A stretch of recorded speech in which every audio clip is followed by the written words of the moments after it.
Hey there. Today we are jumping back into the listing agreement, and we stopped yesterday at line 153 on page 4. So we're going to jump in at this line 154 on page 4, paragraph 12.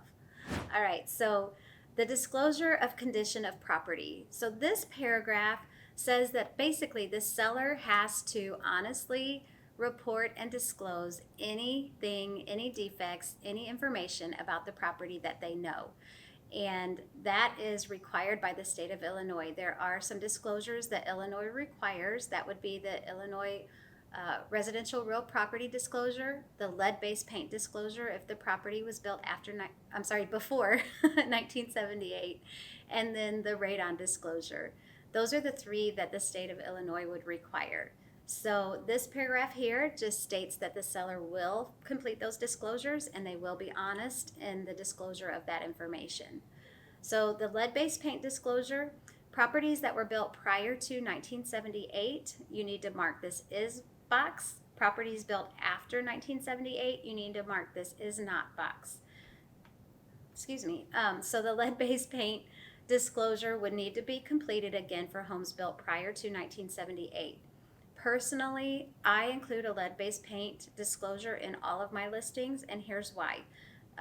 Commercial grade or industrial grade paint does include lead. How many people have brought stuff home from the work site and used it in their home? So it's possible that there's lead-based paint in any home, regardless of it being built after 1978. Now, this is not Illinois law. This is not a requirement at Keller Williams Marquis, but I just want to provide that little tidbit of wisdom that it is possible. So I always do a lead-based paint disclosure regardless. You don't have to, but it's a good idea in my opinion. All right, minimum services. That states that as the agent that you will accept delivery of and present all offers to the seller, that you will assist the seller in developing communication in regard to those offers, that you will help negotiate through the transaction, and then that you will answer their questions that are relevant, help with counter offers, and then the contingencies and all of that. So those are the minimum services that you provide. Of course, as realtors, we do so much more than that.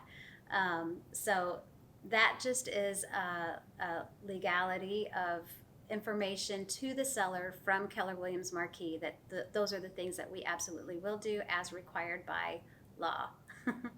Earnest money. Okay, so the earnest money, it's not a huge situation at the onset of a listing, well, except for in these days where properties are selling the same day. But earnest money is held in an escrow account. It cannot be released until all parties are in agreement on how it is to be dispersed. So this earnest money paragraph just lets the seller know that all earnest money is held in an escrow account, and it does have to be agreed upon by all parties before it's released. Okay, the disclaimer. This paragraph here protects us as realtors. We are not inspectors. We are not attorneys. Our profession is a realtor. And so the seller cannot expect us to have expertise in other fields. We may have knowledge, we may have wisdom, and we can share that knowledge, but always preface it. I'm not an attorney. I'm not a contractor. I'm not an inspector. That is not my area of expertise. I'm your realtor, and my job is to gather the data and analyze your property and then market it and promote it, sell it, to get you the most value that you can get out of your home, right? Okay, so then we come down to governmental inspections and occupancy permit. When you list a property, if you're not familiar with that municipality, I strongly encourage you, contact the building and zoning department or whatever department in that municipality that handles their occupancy inspections. You can go to the website, you can call them, somehow connect with them, find out their process, their policy. Most municipalities, if they have a website, they have their list of requirements for governmental occupancy available on their website. So you can go to that, you can print it out, or you can save it as a document and share it with your seller so that they're aware of the occupancy requirements for that municipality. Hit it head on so that it's not a surprise later when you have to have that occupancy inspection performed, right? Costs vary. Most municipalities in our area, the seller does have to order the inspection, pay for the inspection. There are a couple where the buyer does that. So again, that's a detail you want to clarify prior to your listing appointment if possible. So then there are deadlines in the contract. So in the event you have a purchase contract and the property does not pass the occupancy inspection, so the permit's not issued, then there are 7 days after the receipt of the inspection report for you to decide, or you and the buyer to decide in writing who's going to do the repairs or negotiate whether the seller is going to provide occupancy or not. That is a legal reason the buyer could terminate if the seller is not going to provide occupancy and there are repairs required. So you want to educate your seller. It's in their best interest to provide occupancy to the buyer. There are properties sold as is and no repair, and in those marketing remarks, you want to put buyer responsible for occupancy permit. You want to communicate that openly because, again, a lot of municipalities require the seller to order that inspection. So that's not something the buyer has their hands on until that inspection and report is produced. So again, if no written agreement is reached, either party may terminate after 10 days of negotiating. So and then, in bold, buyer is cautioned not to rely on the occupancy regulations, but should also satisfy him or herself otherwise as to the condition of the property. In other words, this would be an education moment for your seller. Let your seller know that the buyer will probably have home inspections, and that is their right to have inspections, opposite of the occupancy. So, and there will be things the buyer probably will ask to have repaired outside of that occupancy inspection. So again, just educate your seller that they are required most likely to have the occupancy inspection. Again, verify that with the municipality. And then the buyer has the option of having additional inspections and requesting additional repairs. Use of listing content and intellectual property license. So this paragraph 18, I'm going to really summarize it quick. Basically, it means you're going to produce photographs, marketing material, marketing remarks, maybe a cute caption or a great presentation of the property, right? That property is yours. The seller cannot charge you for that property because it's your creative allowance, right? It's your baby. So yes, it's using their home, but they have given you the right to market the home. So they can't come back and charge you or Keller Williams Marquis for the material that you create to market their property. All right, now on to paragraph 19. So internet data exchange. This option A says, I have advised my designated agent that I do not want the listed property to be displayed on the internet. Your seller does not want that, most likely. That would severely limit the buyer pool. It would be like having a for sale by owner sign in the yard and that's it, right? They're hiring a realtor to professionally market their property. Surely they want to expand their buyer pool and have the property online, marketed online. I understand there are really, really far in between situations where maybe there's a specific reason why that seller can't have the property online. So just have that discussion openly, candidly with your seller. But the advice would be that obviously they would limit their buyer pool and limit your ability to market the property by not having it online. Option B, I have advised my designated agent that I do not want the address of the listed property to be displayed on the internet. again, buyers are going to want to know the address so they can go by the house, so they can see where it's located. Is it in you can see what the school district through the marketing material, but without the address being posted, the area would be unknown. So again, if it's not a really, really specific reason, then I would encourage the seller to include the address. Option C, I have advised my designated agent that I have elected to not allow third-party comments, reviews, or hyperlinks. So that option C, if you say there's somebody online and they're wanting to comment on the house, oh, that's so cute, or I used to live next door, or hey, I wonder if, right? So how many times have agents been contacted because of third-party comments? Somebody has a question about the property. Somebody wants to schedule a showing for the property. Somebody has a question about the neighborhood. It allows conversation and it drives attention to the seller's listing. So again, if there's no arch enemy out there to sabotage the seller, allow those third-party comments, because it does drive business to the listing. And then option D, I have advised my designated agent that I have elected not to allow the automated estimate of the market value of the listing or hyperlink to such estimate. So that would be like the Zestimate on Zillow, right? Or similar sites. Again, I always encourage my sellers to allow that. Buyers are savvy today. They know that those numbers are there. And so if they're blocked or hidden, then it raises the question. And immediately the buyer thinks that the seller is being deceitful, hiding information, not being fully disclosed in the public information that's out there.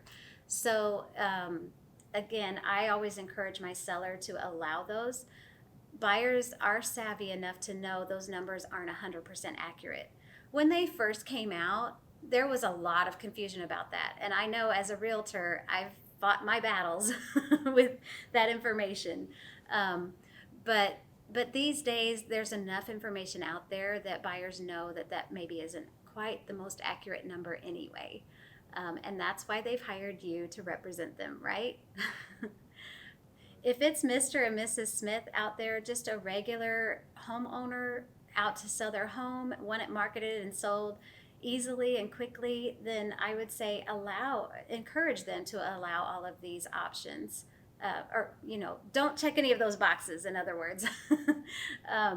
But you'll have to have that discussion with your seller, because this is information that they are agreeing to.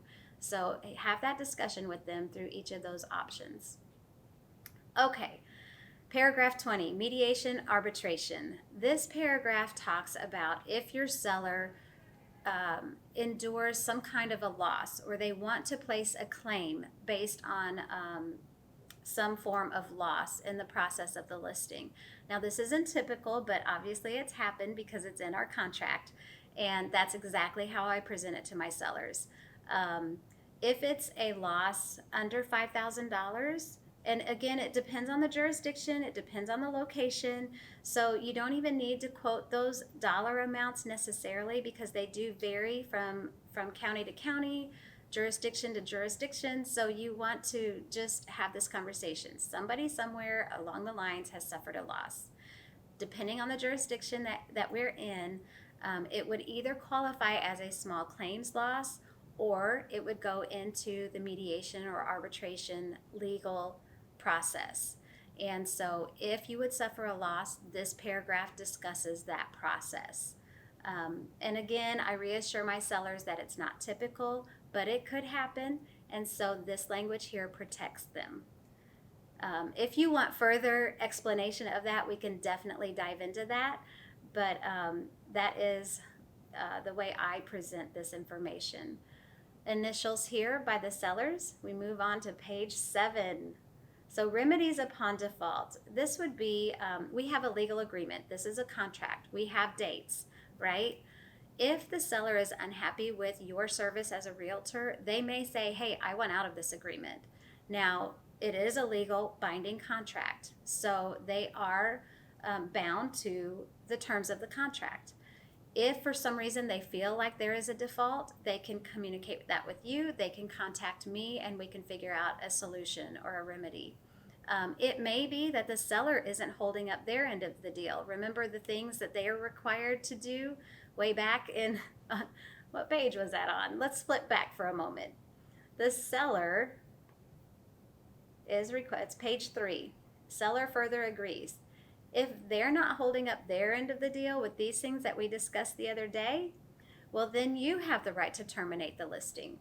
In my experience, I've only terminated one listing, and that was because she canceled appointments when we were on her doorstep several times, and including open houses. And so it was impossible for me to market the property and, let alone the money that I wasted on advertising for events and open houses and such. So she was agreeable. She terminated. So this paragraph here just helps walk through that process if needed. Not typical, most folks, we realtors are providing their services, and sellers are doing their responsibilities, and it ends up in hopefully a happy situation. But all right, notices. All notices have to be in writing. Electronic copies are okay. That's number 23. 24, entirety of the agreement. You can't pull out one sentence here or one word there. It is start to finish, page 1 to page 8. It's the entire agreement. There are no amendments unless obviously one is presented in writing. If it's in writing and it has the MLS number, the address, the altering terms, it would have the seller's signature and my signature as managing broker, then that amendment would stand. Otherwise, it doesn't. If a seller writes an amendment and it's just in the seller, even if they present it to you, if it's not signed by me also, then it is not an amendment. Likewise, if you create an amendment and the seller hasn't signed it, that's not an amendment to the contract. It has to have both signatures, seller and managing broker. Governing law. The terms shall be interpreted subject to and governed by the laws of the state of Illinois. The construction, the words of gender used in the agreement shall be held and construed to include any other gender, or words in the singular shall be held in plural, and vice versa unless the context requires otherwise. The binding effect is for the benefit of all parties, their heirs, representatives. If a person dies during the listing, unfortunately, then these terms would stand through into the estate or the administration of that estate. Agent interest. So if you have an interest, either directly or indirectly, in the sale of this property, you have to put your name here, okay? What that means is, like, it could be your mom's house. It could be your cousin's house. It could be that you have partial interest. Maybe it's you're involved in the LLC or something of the seller. You would have to put your name here, okay? Then your addenda. You need the addendum R, that's the residential real property disclosure. You will need the lead-based paint disclosure if it's built before 1978, the lockbox authorization, the radon disclosure, and then in our office we do an additional addendum and it's called the square footage disclosure. So you would write that in here, square footage disclosure. Special agreements, not always a special agreement and a listing agreement, but if there are, you can write that information here. If there are none, you would put NA or X's or dashes or something to communicate that that doesn't apply to this contract. If you put your name up here as agent interest, then a lot of times in special agreements, you would put whatever your interest is in the property here. Maybe the property's agent owned, you own it, then you would put that information here. Maybe it's your mother's home, you would put that information here. So that information does need to be in the listing agreement. But again, not typical for special agreements in a listing agreement. Sometimes the seller may have a showing restriction. Maybe they're going on vacation and they don't want showings during the vacation. Then you can write that information here as a block out for showing time. Put the dates in here. Initials here. We go on to page 8, very short, half page. signature of the seller. If there are two sellers, signature of the other seller. You will know who to get a signature from by looking at the tax records.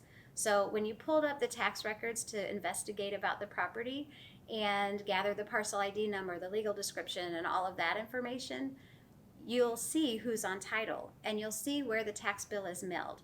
So that will give you information about the seller even prior to your listing appointment.